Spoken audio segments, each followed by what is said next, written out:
বাংলায় কথা বললে বাংলাদেশি? হেমন্ত বাবু লজ্জা করে না? আপনি নিজে যে রাজ্যের মুখ্যমন্ত্রী আসাম, সেই রাজ্যের দ্বিতীয় সবচেয়ে বেশি বলা ভাষা বাংলা, সম্ভবত 40% উপরে মানুষ বাংলা ভাষী। সেরকম একটা রাজ্যের মাটিতে দাঁড়িয়ে আপনি বলছেন যে যারা এনআরসির সময় ডকুমেন্টে নিজের মাতৃভাষা বাংলা লিখবে, সেক্ষেত্রে আপনাদের বাংলা ভাষী বাংলাদেশি বাঁচতে সুবিধা হবে। তার মানে বাংলা ভাষায় কথা বললেই বাংলাদেশি? তাহলে পশ্চিমবঙ্গ নামক একটা রাজ্যকে ভারতবর্ষ থেকে বকলমে বাদ দিয়ে দিলেন আপনি। পশ্চিমবঙ্গের মানুষ কোন ভাষায় কথা বলেন? পশ্চিমবঙ্গের 80% উপরে মানুষ। আরে নির্লজ্জ আপনাদের দল, আপনাদের সরকার। আপনারা শুধুমাত্র পশ্চিমবঙ্গ 2021 আর 2024 আপনাদের লাথি মেরে সরিয়ে দিয়েছে বলে আপনাদের এত রাগ বাঙালিদের ওপর যে আপনারা গোটা বাংলা ভাষাটাকেই বাংলাদেশের ভাষা বলে চালিয়ে দিচ্ছেন। তার মানে পশ্চিমবঙ্গের ভাষা, পশ্চিমবঙ্গের মানুষ যে ভাষায় কথা বলেন তার কোনো দাম নেই? আপনি ভুলে যাচ্ছেন হেমন্ত বাবু, আপনি আজকে মুখ্যমন্ত্রী, কিন্তু এই বাংলা ভাষায় কথা বলা নেতাজি সুভাষচন্দ্র বোস যদি না থাকতো, এই বাংলা ভাষায় কথা বলা বিনয় বাদল দীনেশ ক্ষুদিরামরা যদি না থাকতো, এই বাংলা ভাষায় কথা বলা মাতঙ্গিনী হাজরারা যদি না থাকতো, আজ আপনি আসামের মুখ্যমন্ত্রীর পদে বসে আয়েশ করে লালবাতির গাড়ি নিয়ে ট্যাও ট্যাও করে ঘুরে বেরিয়ে বাঙালিকে গালাগাল করতে পারতেন না, বরং আজকেও কোনো ব্রিটিশের জুতো ঘষে হয়তো পরিষ্কার করতেন। আপনার লজ্জা লাগা উচিত। যে জাতিটা মাত্র এক ভোটের জন্য যে ভাষাটা হয়তো ন্যাশনাল রাষ্ট্রীয় ভাষা হতে পারত, যে ভাষাটা ভারতবর্ষের দ্বিতীয় সর্বাধিক বলা ভাষা, শুধু আসামের নয়, ভারতবর্ষের সেকেন্ড লার্জেস্ট ল্যাঙ্গুয়েজ, সেই ভাষাটাকে আপনি বাংলাদেশিদের ভাষা বলে দাগিয়ে দিচ্ছেন একটা রাজ্যের মুখ্যমন্ত্রী হয়ে। আপনার লজ্জা করে না? তার আপনি কি করেছেন? কোচবিহারের একজন রাজবংশী ভাই, শুনুন, যারা হিন্দু হিন্দু ভাই ভাই শুনে বিজেপিকে ভোট দেওয়ার কথা বলছেন না, ওই ভোটের আগে ভাই ভাই ভোট পুরোলে আর শূন্যস্থান পূরণ আপনারা করুন, আমি করবো না। শুনুন, আসামের রাজবংশী ভাই, রাজবংশী হিন্দু, যারা 2019, 2021 ঢেলে বিজেপিকে ভোট দিয়েছে। 2019 তো ঢেলে, 21 একটু কম দিয়েছে, কিন্তু 2019 ঢেলে ভোট দিয়েছে। সেই আসামের একজন রাজবংশী হিন্দু ভাইকে আসামের হেমন্ত বিশ্ব শর্মার বিজেপির সরকার এনআরসির নোটিশ পাঠিয়েছে, বলছে ডকুমেন্ট না দিতে পারলে ডিটেনশন ক্যাম্পে ভরে দেবে, বাংলাদেশি বলে দেবে।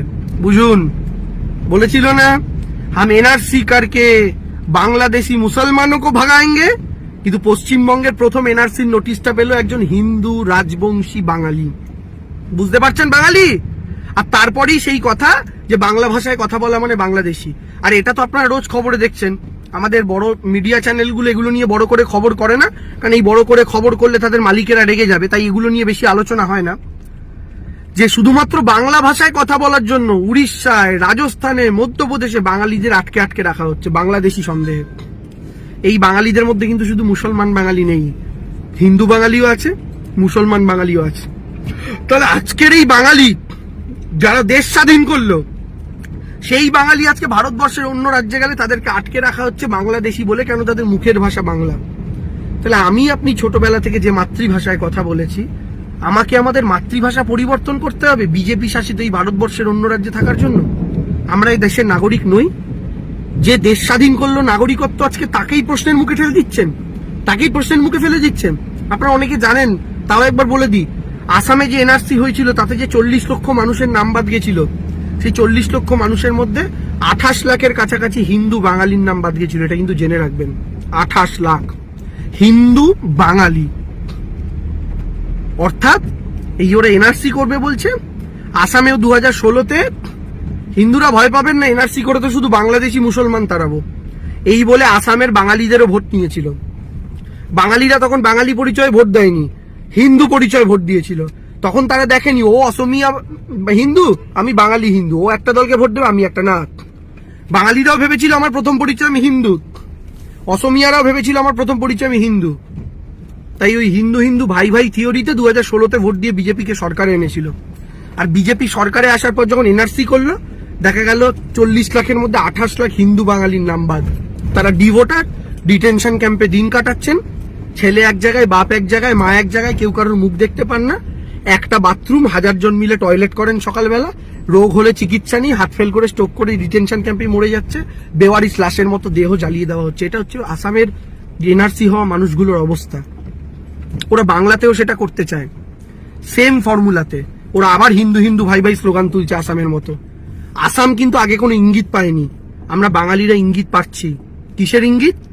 এই আসামের এনআরসি নোটিশ একজন হিন্দু রাজবংশীকে পাঠানোর ইঙ্গিত।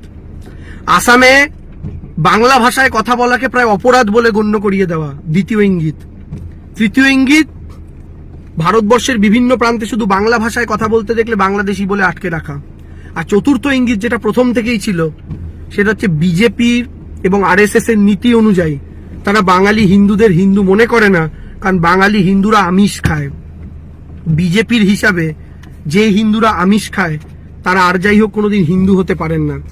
তাই যারা পনির খায়, যারা শুধুমাত্র শাকসবজি খায়, মাছ মাংস ডিম ছোঁয় না, তারাই হচ্ছে বিজেপির কাছে একমাত্র হিন্দু।